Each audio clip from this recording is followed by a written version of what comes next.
The Monkey's Paw by W. W. Jacobs. Outside the night was cold and wet, but in the small house the blinds were drawn and the fire burned brightly in the fireplace. Mr. White and his son were playing chess. Listen to the wind, said Mr. White, looking up suddenly. I'm listening, said his son, Herbert, as he stared at the board. He stretched out his arm and moved a piece. Check, he said. The weather's so bad, said Mr. White. I doubt that Sergeant Morris will come tonight. The boy nodded and made the final move. Checkmate, he said. That's the worst part of living out here, scowled Mr. White. Of all the out of the way places to live, this is the worst. The yard's like a lake, and the path's all muddy. Now, never mind, dear, said his wife, who was knitting near the fire. Perhaps you'll win the next game. Just then they heard the gate banging loudly and the sound of heavy footsteps coming toward the door. There he is, said Herbert. Mr. White rose and opened the door. A tall, powerful man with bright, beady eyes entered the room. His face was red from the cold. Let me introduce Sergeant Morris, said Mr. White. The sergeant shook hands and took the seat that was offered to him near the fireplace. Mr. White put a kettle on the fire while the sergeant warmed his hands. After several minutes, the sergeant began to talk.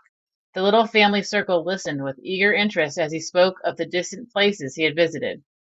His eyes grew even brighter as he spoke of daring deeds and strange events. I'd like to see India myself, said Mr. White, just to look around a bit. I'd like to see those old temples. What was that you started telling me about the other day? A monkey's paw or something, Morris? Nothing, said Sergeant Morris quickly. At least nothing worth hearing. Monkey's paw, said Mrs. White curiously. Well, it's what some people might call perhaps magic, said Sergeant thoughtfully. His three listeners leaned forward eagerly as the sergeant fumbled for an object in his jacket.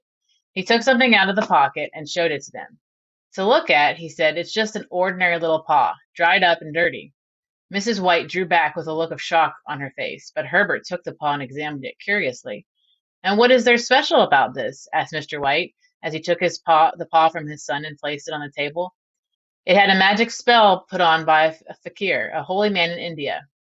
He wanted to show that fate ruled people's lives and that those who interfered with fate did so to their sorrow. He put a spell on it so that three people could have three wishes from the paw. His manner was so serious that his listeners held back their smiles.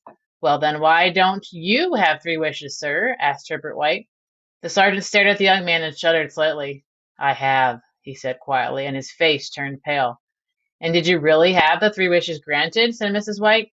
I did, said the sergeant, nodding his head slowly. And has anybody else wished? Asked Mrs. White. The first man had his three wishes, yes, was the reply. I don't know what the first two were, but the third was for death. The sergeant paused and then added, That's how I got the paw. If you've had your three wishes, said Mr. White, the paw's no good to you now. Why do you keep it? The sergeant shook his head. I did have some idea of selling it, but I don't think I will. It has caused enough trouble already. Besides, people won't buy. Some think it's all nonsense, and others will want to try it first and pay me later. If you could have another three wishes, said Mr. White, eyeing him closely, would you have them? I don't know, said the sergeant. I don't know. He took the paw suddenly and hurled it into the fire. Mr. White, with a cry, stooped down and pulled it out. Better let it burn, said the sergeant solemnly. If you don't want it, Morris, said Mr. White, give it to me. I won't, said his friend stubbornly. I threw it into the fire. If you keep it, don't blame me for what will happen. Throw it on the fire again like a sensible person. Mr. White shook his head and examined his new possession closely. How do you do it? He asked. Just hold it up in your right hand and wish aloud, said the sergeant. But I warn you of the consequences. It sounds like a children's story to me, said Mrs. White as she went into the kitchen. Her husband stared at the paw as the sergeant, with a look of alarm on his face, caught him by the arm. If you must wish, he said pointedly, be very careful what you wish for. They all sat down for dinner, and the business about the paw was nearly forgotten. When the meal was over, the sergeant told some more tales of his adventures in India. After the guests had left, Mrs. White asked her husband, Did you give him anything for the paw?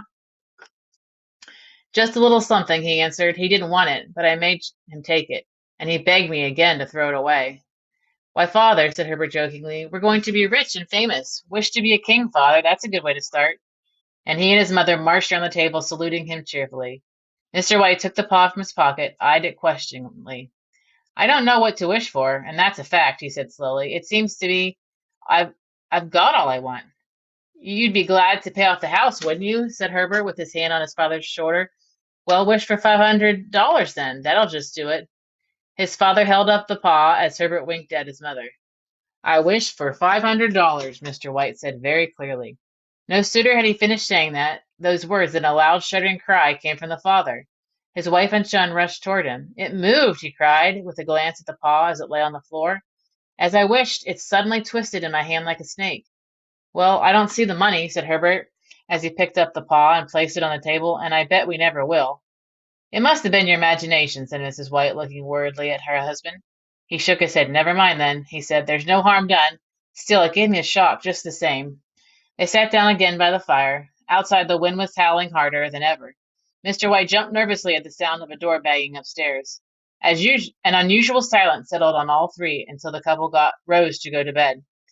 You'll probably find the cash tied up in a big bag in the middle of your bed, teased Herbert as he said good night, and some horrible creature sitting next to it who will watch you count your unearned treasure. A bright winter sun shone over the breakfast table the next morning. Herbert could not resist joking about what had taken place the night before. The idea of our listening to such nonsense, said Mrs. White, turning toward her husband. How could wishes be granted these days?